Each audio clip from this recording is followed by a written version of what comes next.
Bismillahirrahmanirrahim. Assalamualaikum warahmatullahi wabarakatuh. Waalaikumsalam. Selamat siang dan salam sejahtera untuk kita semua. Om Swastiastu, Namo Buddhaya, salam kebajikan. Bapak Kepala Kantor Kementerian Agama Kabupaten Lombok Utara yang kami hormati, Bapak Kepala Subbagian Tata Usaha dan Kemenag, Bapak-bapak Kepala Seksi dan penyelenggara lingkup dan Kemenag Kabupaten Lombok Utara, Bapak-bapak Kepala Kantor Urusan Agama Bukan Kemenag Lombok Utara, seluruh ASN dan yang kami banggakan tenaga non ASN yang bekerja pada instansi pemerintah, khususnya pada kantor Kementerian Agama Kabupaten Lombok Utara.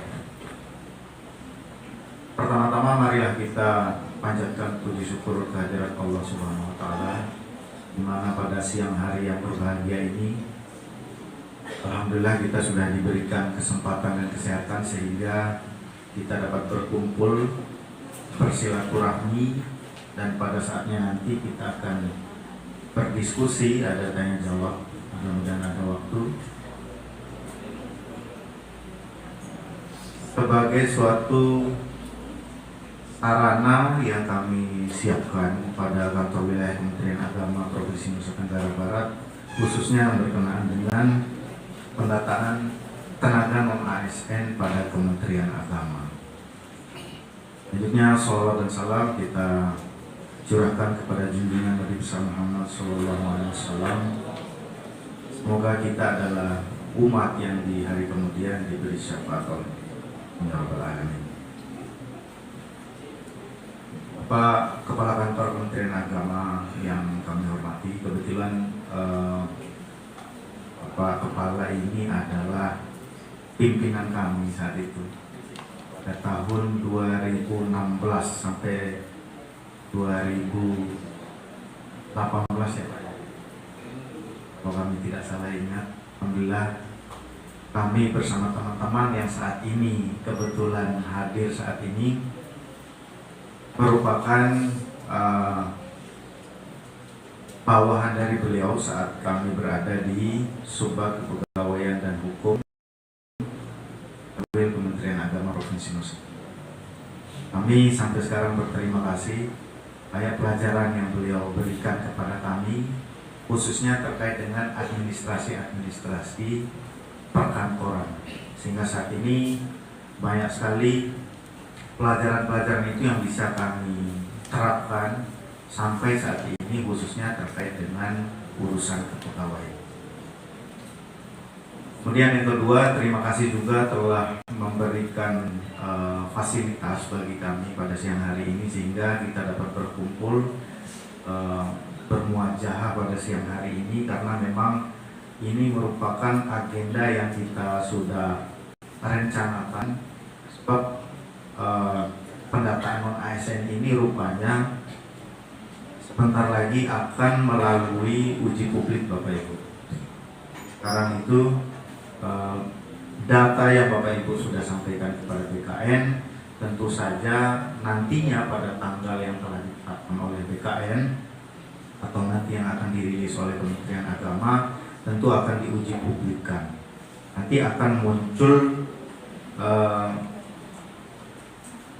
wahana untuk mengadu gitu. Nah, kemungkinan data non ASN yang masuk ini bisa saja ada yang sesuai dengan kriteria, ada juga yang mungkin tidak sesuai dengan kriteria. Kenapa hal itu terjadi? Karena banyak faktor, seperti juga yang disampaikan oleh Bapak Kankemenag tadi, ada banyak faktor yang mempengaruhi apakah data yang muncul nanti pada saat uji publik itu ada yang salah sehingga ditengarai oleh orang masyarakat yang melihat pengumuman itu, oh ini kurang datanya, kemudian ini ada kesalahan, ada kekurangan masa kerja, ini mungkin ada masalah lain sehingga menyebabkan banyak catatan-catatan masyarakat sehingga pada saat pengumuman uji publik itu ada yang mengadu dan seterusnya, sehingga kami sebagai admin kepegawaian pada kantor wilayah Kementerian Agama perlu menjelaskan beberapa hal terkait dengan pendataan ini, sehingga pada saat pengumuman uji publik pertanyaan-pertanyaan yang mungkin muncul itu dapat terjawab sedini mungkin saat ini. Kemudian yang selanjutnya terkait dengan isu-isu yang berkenaan dengan rekrutmen P3K. Tadi sudah disampaikan oleh Pak Kemenag bahwa mudah-mudahan Bapak Ibu tenaga non-ASN yang sudah terdata pada aplikasi BKN juga dapat berkompetisi, dapat ikut serta dalam rekrutmen P3K tahun 2022.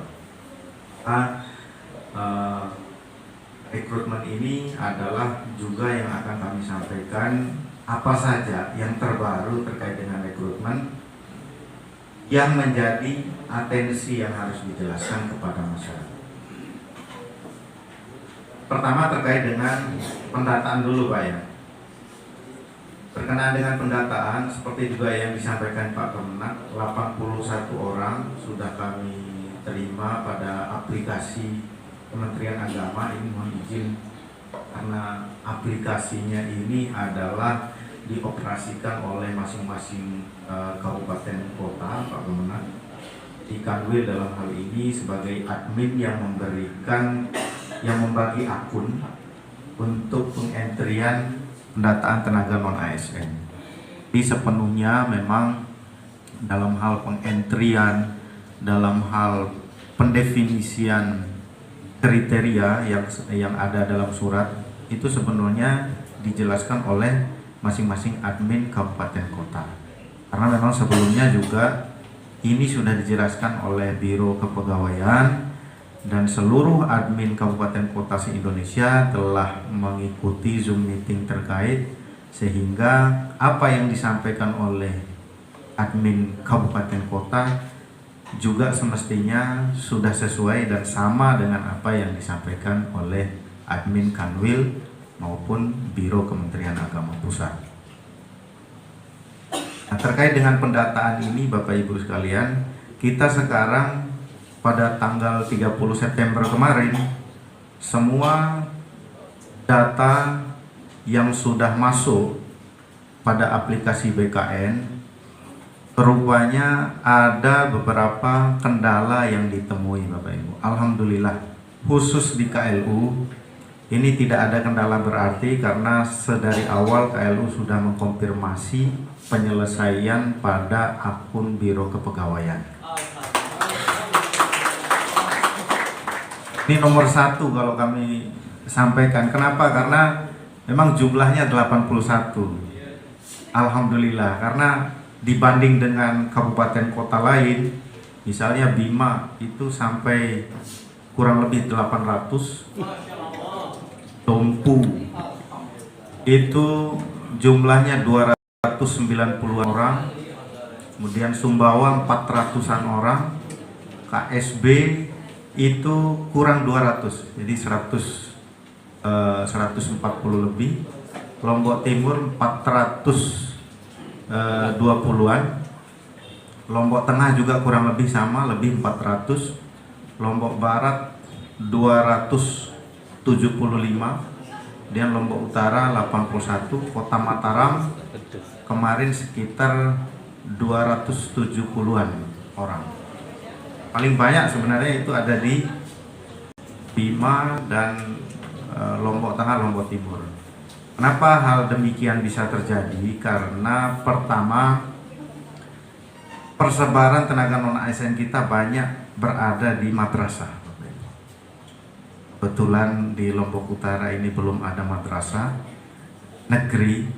Kami pun tetap berdoa di Kanwil, mudah-mudahan ke depan akan dibangun madrasah negeri di Kabupaten Lombok Utara, sehingga baik PNS maupun tenaga non-ASN-nya bisa berkarya di situ, bisa melanjutkan kiprah di dunia pendidikan khususnya di Lombok Utara. Nah, seperti itu Bapak Ibu persebaran pendataan di Kanwil Kemenak NTB. Total jumlah tenaga non ASN Kanwil NTB itu diperkirakan mencapai 3.480 orang yang sudah didata. Nah, kami berharap bahwa pendataan ini dapat berlanjut pada rekrutmen P3K tahun 2022. Nah, namun sebelum kita menjelaskan ke sana, ada beberapa catatan yang kemudian harus dipahami bedanya antara pendataan dan rekrutmen P3K.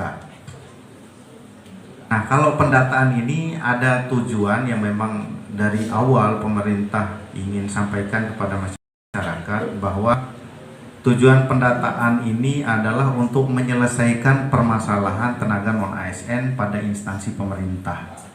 Amanat Undang-Undang Nomor 5 2014 tentang Aparatur Sipil Negara, kemudian PP Nomor 11 2017 tentang manajemen ASN, Bapak Ibu, bahwa pemerintah menargetkan tahun 2023 pada instansi pemerintah semua yang bekerja di dalamnya adalah tenaga ASN. ASN itu ada dua jenis, ada PNS dan P3K. Dari target itu Bapak Ibu sekalian, kemudian melihat situasi faktual kondisi saat ini yang ada di instansi pemerintah, ternyata isinya yang bekerja di instansi pemerintah hampir 70% diantaranya itu adalah tenaga non-ASN. Hampir roh dari pekerjaan di instansi pemerintah itu kebanyakan dipegang oleh tenaga non-ASN. Kebanyakan urusan-urusan penting, urusan-urusan yang urgen dalam pelaksanaan birokrasi di instansi pemerintah itu banyak dibantu oleh tenaga non-ASN. Kemudian dari itu, dilihat dari fakta itu, maka pemerintah kemudian memikirkan bagaimana strategi kebijakan untuk diterapkan kepada tenaga non-ASN ini. Kami tidak menyampaikan bahwa kebijakannya akan diangkat keseluruhannya, tetapi irisan-irisan itu akan menuju ke arah sana. Oleh karenanya, tahap pertama dari kebijakan pendataan ASN ini adalah memetakan seluruh tenaga ASN di instansi pemerintah di seluruh Indonesia. Nah, sekarang sudah kita laksanakan. Saat ini tahapnya adalah prafinalisasi sebelum uji publik. Jadi sekarang data-data yang belum bisa masuk, yang belum final, yang belum komplit, yang belum lengkap diupload pada aplikasi pendataan BKN, tentu sekarang sedang diprogreskan, sedang dibantu oleh admin-admin instansi sehingga itu dapat diselesaikan. Nah, menurut edaran BKN pada tanggal 8 Oktober ini nanti akan diadakan uji publik untuk pendataan non-ASN ini. Namun secara internal Kementerian Agama kita belum ada pengumuman itu. Selanjutnya kita tetap menunggu pengumuman resmi dari Kementerian Agama kapan uji publik itu dilakukan, apa saja yang bisa dilakukan dalam uji publik itu, tentu kita menunggu pengumuman. Selanjutnya Bapak Ibu sekalian, hasil dari pemetaan non-ASN ini kemudian baru dipikirkan oleh pemerintah strategi kebijakannya seperti apa. Nah, rinciannya ini belum ada. Bahkan kami dari admin maupun kepegawaian itu belum ada yang tahu Pak kebijakan ke depan seperti apa. Kenapa? Karena kebijakan kepegawaian saat ini belum ada skema yang sesuai dengan profil daripada pendataan non-ASN. Kita akan tunggu Bapak Ibu strategi kebijakan pemerintah setelah rampung pendataan ini seperti apa. Dan tahap selanjutnya adalah tahap pengawasan. Dipetakan dulu, kemudian dibuat strategi kebijakan, dan yang ketiga diawasi. Nah, kita akan tunggu bagaimana strategi kebijakan itu. Mudah-mudahan apa yang direncanakan oleh pemerintah ke depan mengarah kepada tenaga non ASN yang sudah ada dan bekerja pada instansi pemerintah. Bapak Ibu sekalian, Bapak Kang Kemenak, Bapak Ibu ASN sekalian, yang kedua yang perlu kami jelaskan terkait dengan isu yang berkembang di luar, yaitu masalah rekrutmen P3K tahun 2022. Sebelum itu kami sampaikan dulu satu statement bahwa pendataan tenaga non-ASN dengan rekrutmen non-ASN tahun 2022, rekrutmen P3K 2022 merupakan dua hal yang berbeda, Pak. Dua aktivitas yang berbeda, dua kegiatan yang satu sama lain berbeda sama sekali. Nah, kalau kemudian hasil pendataan ini sebagian yang didata itu dapat mendaftar pada P3K 2022, itu hanya irisan daripada proses rekrutmen itu sendiri. Bisa dipahami Bapak Ibu ya, karena isu yang santer di luar sana bahwa yang sudah didata otomatis bisa diangkat jadi P3K. Nah, itu yang harus kita pilah terlebih dahulu, karena memang ada dari pendataan non-ASN ini yang bisa mendaftar juga. Itu tidak masalah, karena itu adalah bagian daripada irisan rekrutmen P3K tahun 2022. Nah, saat ini proses rekrutmen 2022 kita sedang menunggu penetapan kuota formasi dari Kementerian Pan-RB yang saat ini khusus untuk NTB kita peroleh 1171 formasi. Ini sangat fantastis. Kenapa? Karena ini hampir sepertiga dari seluruh tenaga non-ASN kita bisa terakomodir seandainya lulus tes. 1171 dari 3.400 sekian orang. Di hampir sepertiga tenaga non ASN bisa terserap di sini. Mudah-mudahan semua formasi yang ditetapkan tahun ini bisa terisi, di antaranya Bapak Ibu yang berasal dari Kabupaten Lombok Utara. Sebagai informasi untuk Kabupaten Lombok Utara, formasi tahun 2022 itu jumlahnya 11 orang Bapak Ibu. Karena ini nggak ada madrasah ya.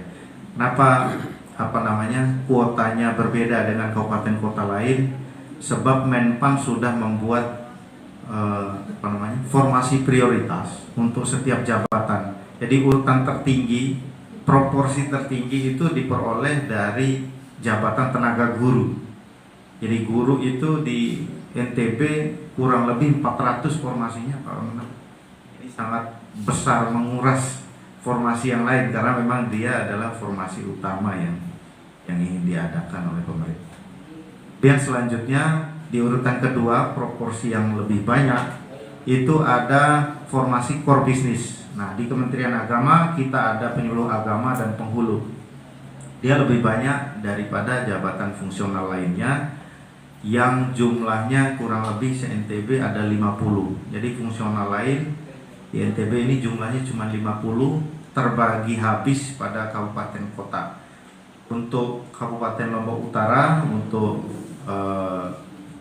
penyuluh agama Islam lumayan Pak ya, ada 6 ya kalau nggak salah, ada 6, kemudian jabatan fungsional lain ada 3. Nah, itulah kuota-kuota yang akan diperebutkan oleh Bapak Ibu tenaga non ASN yang saat ini. Dan jangan bimbang Bapak Ibu, karena Bapak Ibu tidak akan bersaing dengan masyarakat luar, karena formasi ini sudah dikunci untuk tenaga non ASN yang memang sudah mengabdi. Jadi Bapak Ibu yang sudah terdata pada aplikasi BKN sekarang, itulah Bapak Ibu yang bisa mendaftar pada rekrutmen tahun 2022. Nah, di situ hubungannya antara pendataan dan rekrutmen 2022 ini. Nah, itu persamaannya Bapak Ibu. Kalau perbedaannya, Yang direkrut pada tahun 2022 ini dia khusus untuk jabatan yang sudah ditetapkan pada Perpres 38 2020 tentang jabatan fungsional yang bisa diisi oleh P3K, di antaranya jabatan-jabatan yang ada di kantor itu ada paling tidak ada 6 jenis jabatan. Pertama ada arsiparis, ada pranata komputer, kemudian ada analis kepegawaian, analis kebijakan, perencana, dan satu terakhir ada analis SDM aparatur, kepegawaian sama ya. Nah, 6 jabatan ini yang bisa diperebutkan di kantor Kementerian Agama Kabupaten Kota, namun kemudian yang bisa mendaftar berdasarkan syarat JF itu adalah yang berpendidikan D3 ke atas, Bapak Ibu. Nah, itulah bedanya dengan pendataan, bahwa yang bisa mendaftar rekrutmen D3K adalah yang kualifikasi D3 dan S1 ke atas, khusus 2022 ya. Kita belum tahu bagaimana ke depan hasil pendataan, lantas kebijakan pemerintah mengakomodir untuk pendidikan selain itu, maka kita lihat ke depan seperti apa. Nah, itu terkait dengan rekrutmen 2022.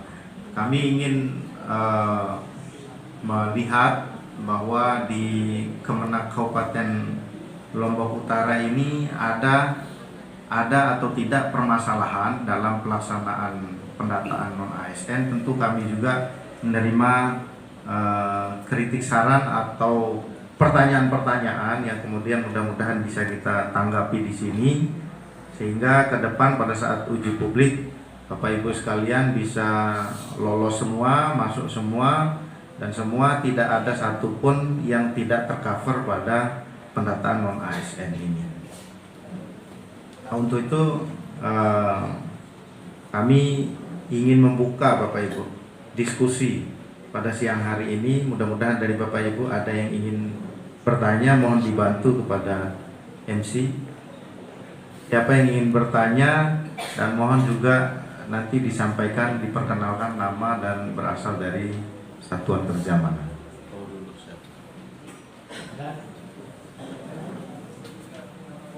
Hidupkan.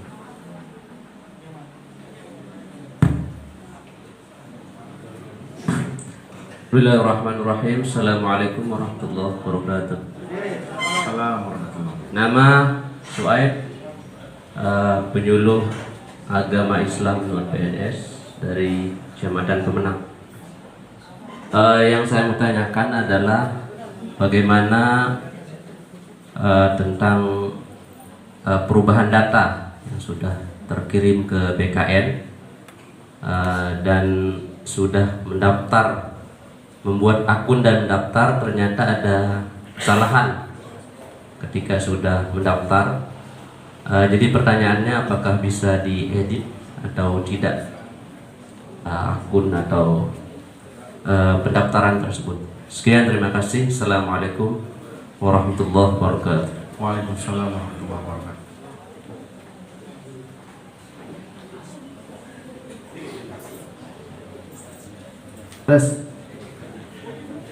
Bismillahirrahmanirrahim. Bismillahirrahmanirrahim. Assalamualaikum warahmatullahi wabarakatuh. Waalaikumsalam.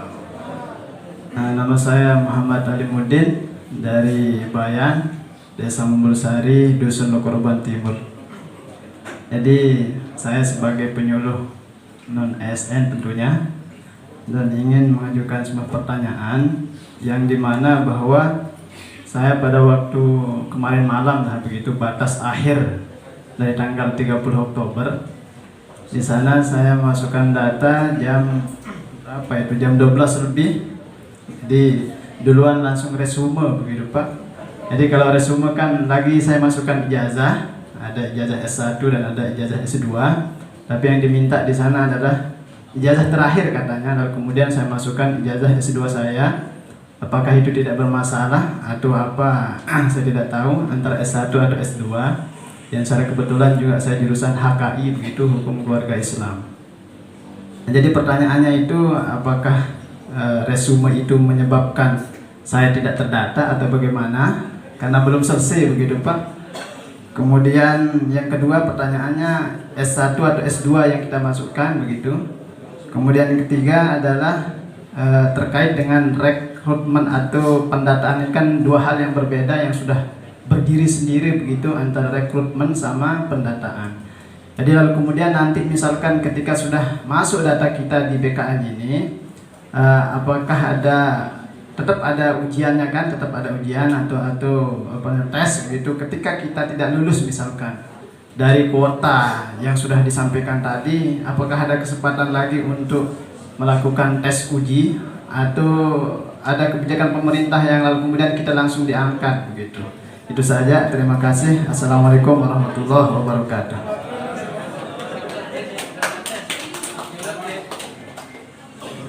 Atur.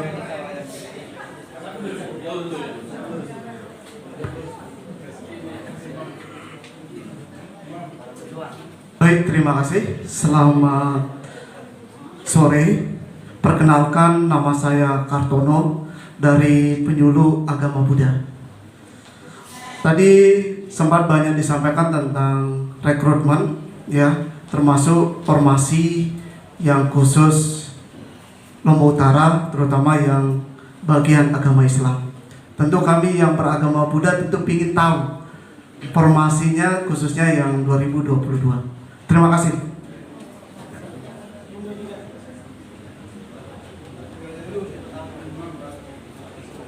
Dilanjutkan dulu Pak, atau dijawab dulu? Oke, Masih ada?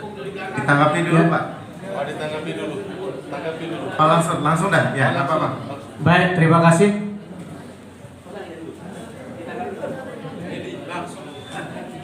Langsung Pak. Oh, langsung.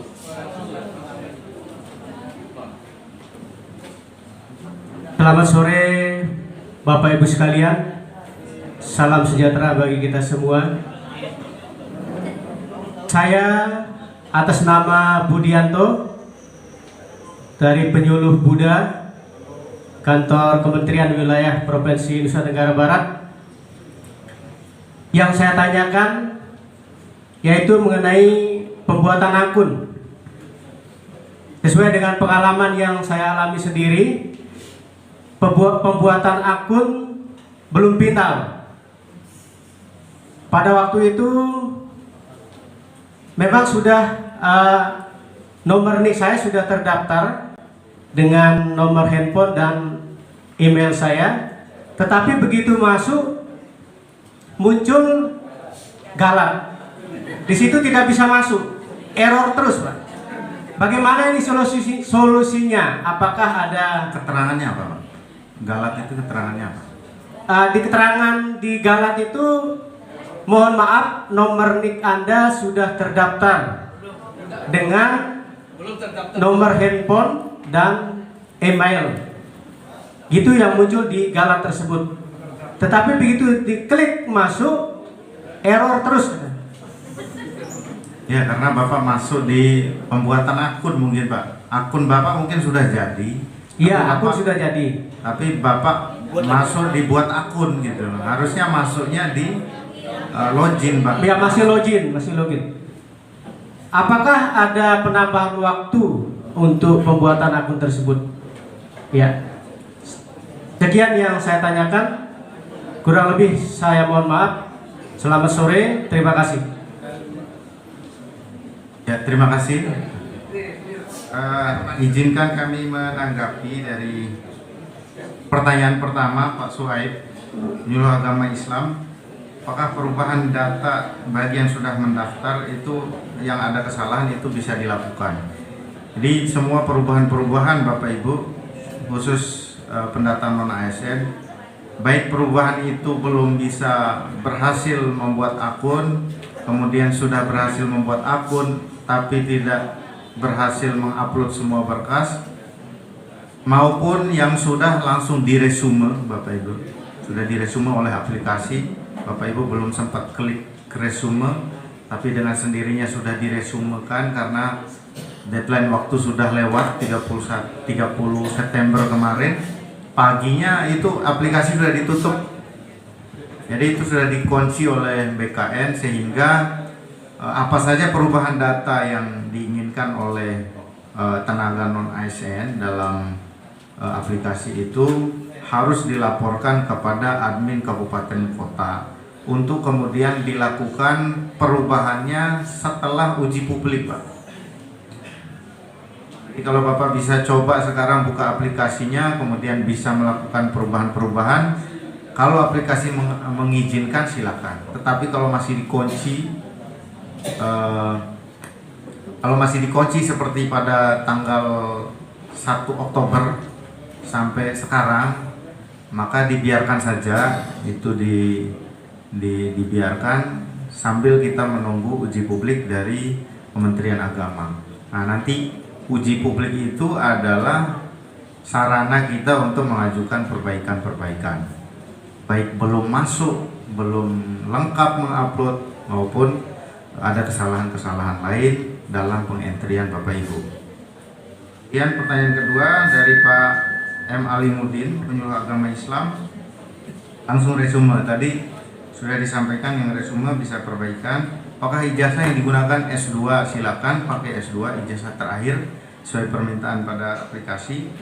Apa? Karena memang di pendataan ini yang digunakan adalah ijazah terakhir, bukan ijazah S1 ya. Jadi ada form itu yang memang minta ijazah S1, tetapi karena ini kebetulan minta ijazah terakhir, maka itulah yang Bapak entrikan di aplikasi. Dan apakah rekrutmen ini ada ujiannya?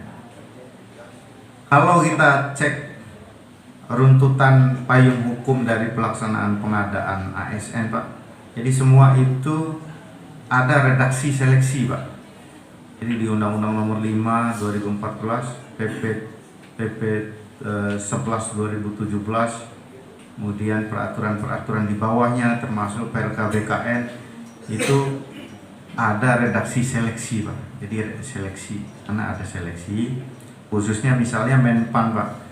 Kami ambil contoh kemarin untuk ex tenaga K2 formasi 2021 di Kanwil NTB kita ada 112 orang. Itu kebetulan 92 diantaranya lulus dan 20 diantaranya tidak lulus, karena itu sudah melalui proses seleksi. Jadi mungkin dikesampingkan dulu kalau ada persepsi yang mengatakan bahwa semakin lama mengabdi semakin besar afirmasi dan diangkat langsung menjadi P3K. Itu kita kesampingkan dulu, sebab yang kami tahu dan sepengalaman kami selama ini memegang kepegawaian, jadi sebelum terbit Undang-Undang Nomor 5 itu mungkin ya, karena dulu memang ada seperti itu, langsung diangkat lah, pendataan portofolio dan sebagainya langsung diangkat. Itu terjadi sebelum terbit Undang-Undang Nomor 5 2014. Kita belum pernah mengalami dan belum pernah ada redaksi maupun surat-surat yang menyinggung bahwa itu tidak akan ada seleksi. Nah, yang kami pahami untuk membantu P3K mungkin yang sudah masa kerjanya lama, termasuk yang kemarin formasi 21, itu sudah dilakukan seleksi, tapi passing grade-nya dikurangi, Pak. Jadi soalnya dipermudah, passing grade-nya dikurangi. Itu pun masih ada yang nggak lulus gitu. Karena kami lihat di situ ada yang nilainya 0 juga, Pak. Mengecewakan bagi kami admin. Ada yang bernilai 0 gitu. So, beberapa hasil tes. Nah, mudah-mudahan ini nggak kejadian. Kenapa? Karena dari Menpan RB komitmen memang dalam seleksi penerimaan rekrutmen itu selalu yang dikedepankan adalah kualifikasi dan kompetensi. Dan itu sudah muncul di undang-undang, Pak. Jadi untuk menguji itu tentu satu-satunya jalur yang bisa dipercayai atau diandalkan itu adalah jalur seleksi. Ini biasanya ada tes masuk. Kita sih berharap bahwa ke depan tesnya itu tidak begitu sulit, Pak. Jadi tesnya passing grade-nya nggak begitu tinggi. Substansi ujiannya tidak terlalu sulit sehingga kita lebih mudah mengakses dan lebih gampang lulusnya. catatan kami di tahun lalu untuk substansi tes itu ada 3 Pak, beda sama CPNS. P3K ini beda. Kalau CPNS itu seleksinya prediktif Pak. Jadi ada psikotes, nanti ada tes intelijensi Pak, ada TKP, ada TIU, ada wawasan kebangsaan, TWK. Nah semua itu biasanya untuk memprediksi kemampuan Pak. Jadi CPNS itu basis seleksinya prediktif. Tapi kalau P3K itu basis seleksinya adalah kompetensi. Jadi Bapak Ibu dianggap sudah berkompeten, sudah berpengalaman pada bidang itu, sehingga substansi tes adalah terkait jabatan. Jadi ada 3 nanti. Jadi manajerial, ada sosial kultural, dan kompetensi teknis. Ada 3 kompetensi itu yang diujikan. Dan tesnya nanti lebih lama Pak, 3 jam lebih, timbang PNS cuman 2 jam setengah. Itu lebih lama. Nah bersiap-siap dalam 2 atau 3 bulan terakhir ini, mudah-mudahan segera ada pengumuman. Setelah rampung pendataan, Bapak Ibu silakan mempersiapkan substansi tes masing-masing untuk jabatan yang akan dilamar. Nah, catatannya di sini bahwa yang bisa Bapak Ibu lamar adalah jabatan fungsional sesuai Perpres 38. Yang di kantor seperti yang kami sebutkan tadi, ada perencana, ada analis pegawaian, kebijakan, arsiparis, peranata humas, peranata komputer. Kalau yang di KUA mungkin penyuluh agama, penghulu. Yang di madrasah ada madrasah ya, ada laboratorium, ada pustakawan dan sebagainya. Ya, Bapak Ibu sedari sekarang sudah bisa memperkirakan apa saja yang harus dipelajari, dibaca-baca dari sekarang. Nah, nanti untuk formasinya nanti bisa berkoordinasi dengan admin kepegawaian. Apa kuota untuk jabatan saya, silakan ditanyakan di kepegawaian. Kami berharap bahwa 2 agenda besar kepegawaian pada tahun 2022 ini, rekrutmen P3K 2022 dan pendataan non-ASN, dapat sukses, dapat mengakomodir Bapak Ibu sekalian, dan kebijakannya mengarah kepada Bapak Ibu sekalian. Mungkin demikian Bapak Ibu sekalian, atau ada lagi yang ditanyakan?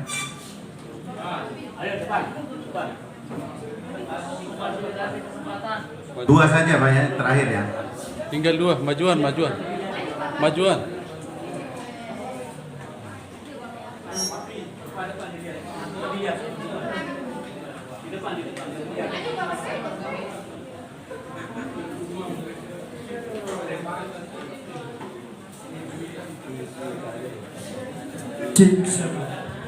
Bismillahirrahmanirrahim. Assalamualaikum warahmatullahi wabarakatuh.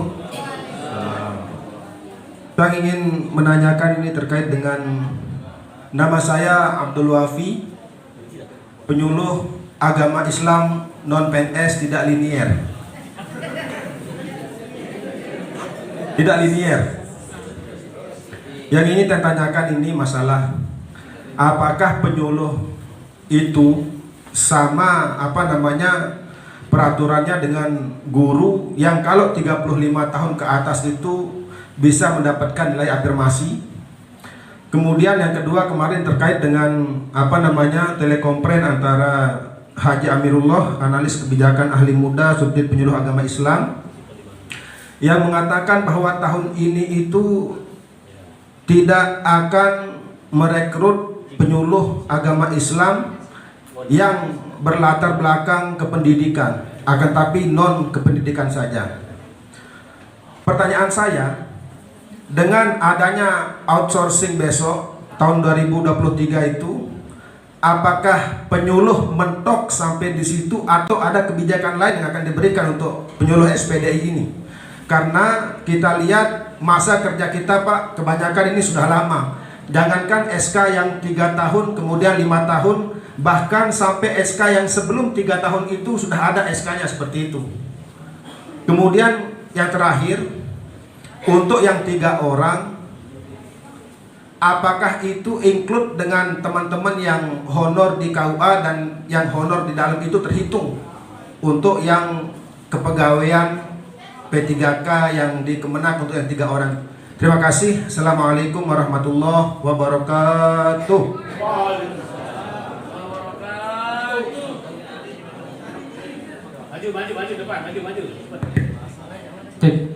Bismillahirrahmanirrahim. Assalamualaikum warahmatullahi wabarakatuh. Mohon izin perkenalkan, nama saya Ahmad Johari, honorer di Kantor Kementerian Agama Kabupaten Lombok Utara. Ada beberapa hal yang perlu kami tanyakan. Yang pertama terkait masalah formasi yang tadi sempat disinggung. Untuk formasi yang sudah ada ketika pendataan kemarin, ketika nanti pada tes P3K, apakah formasi tersebut akan muncul? Itu yang pertama. Terus yang kedua, untuk sistem seleksinya. Sebagai contoh, kami di kantor, baik di KUA maupun di kabupaten lebih dari 23 orang ya, kalau nggak salah. Apakah nanti model tesnya untuk satu formasi itu diberikan kesempatan yang sama, artinya kita berkompetisi dengan teman-teman yang lain, atau satu formasi diisi oleh 1 orang begitu ketika tes? Itu yang pertama. Terus yang kedua, mungkin teman juga ada tadi disinggung masalah linearitas, yang dimana di kami juga terdapat ijazah yang lulusan kependidikan. Apakah bisa mengisi juga terkait dengan tenaga administrasi atau fungsional di kantor? Terima kasih. Wassalamualaikum warahmatullahi wabarakatuh. Waalaikumsalam warahmatullahi wabarakatuh. Pertanyaan menanggapi pertanyaan kelima dari Pak Abdul, apakah ada afirmasi untuk sertifikat khusus untuk penyuluh agama ya, seperti juga guru. Nah, untuk teknis ini sangat teknis sekali. Untuk terkait afirmasi, kita belum ada informasi terkait afirmasi, karena memang juga untuk rekrutmen 2022 kita saat ini masih dalam proses penerimaan kuota formasi dari Menpan RB. Kami dari Biro Kepegawaian belum ada pembagian secara resmi, tetapi secara kuota formasi yang diprioritaskan dan diminta oleh Biro Kepegawaian berdasarkan kuota yang sebelumnya diberikan kepada Kementerian Agama, kita sudah mengusulkan 1171 itu, dan 1171 itu merupakan kuota akan diterima oleh Kementerian Agama. Sudah ditetapkan tapi belum disampaikan kepada unit-unit kerja di bawah dan rincian formasi itu belum kita terima dari Biro Kepegawaian. Dan yang kedua, apakah dari 3 formasi kami ralat, ada 6 formasinya untuk penyuluh agama Islam.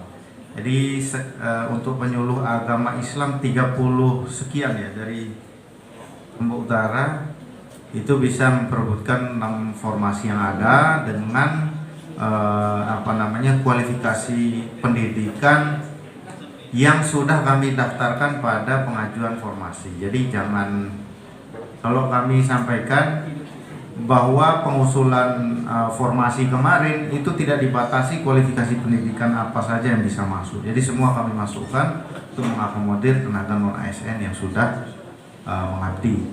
Sehingga kalau ditanyakan apakah ada kualifikasi tertentu untuk masing-masing jabatan, kami sampaikan kualifikasi pendidikannya adalah kualifikasi pendidikan teman-teman yang sudah mengabdi. Karena ini jalur formasinya jalur khusus, Pak.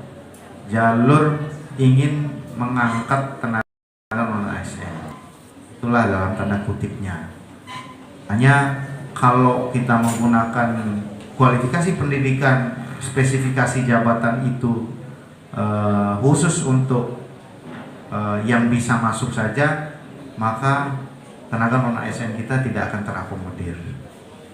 Nah, kemarin pada saat mengusulkan formasi, kita masukkan semua kualifikasi pendidikan yang dimiliki oleh tenaga non ASN yang ada, sehingga semua bisa mendaftar semua dapat bersaing untuk memperebutkan formasi yang ada. Dan ini sebenarnya juga tidak dikunci pada unit kerja tertentu.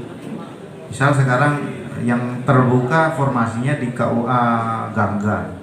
Nah, lantas yang di KUA Gangga ingin mendaftar di Kuakayangan, itu bisa dilakukan sepanjang itu kita masih internal Kementerian Agama.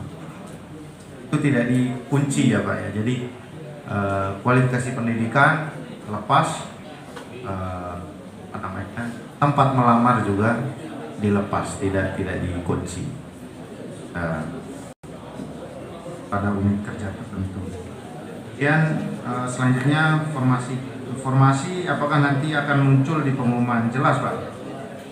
Jadi nanti yang muncul di pengumuman itu adalah nama jabatan, terus jumlah formasinya berapa, terus syarat kualifikasi pendidikannya apa, itu semua muncul nanti di pengumuman rekrutmen P3K. Jangan bimbang, nanti tinggal cari apakah kualifikasi Bapak bisa mendaftar untuk formasi. Yang kedua, tesnya apakah sama? Jadi semua yang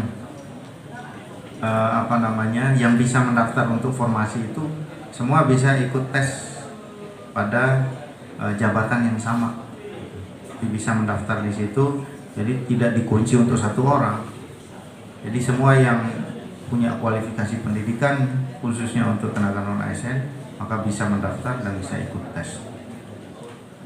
Apakah linearitas jurusan? Saya di penyuluh agama sekarang, saya juga baru dengar kalau di penyuluh agama itu tidak akan merekrut pendidikan agama Islam.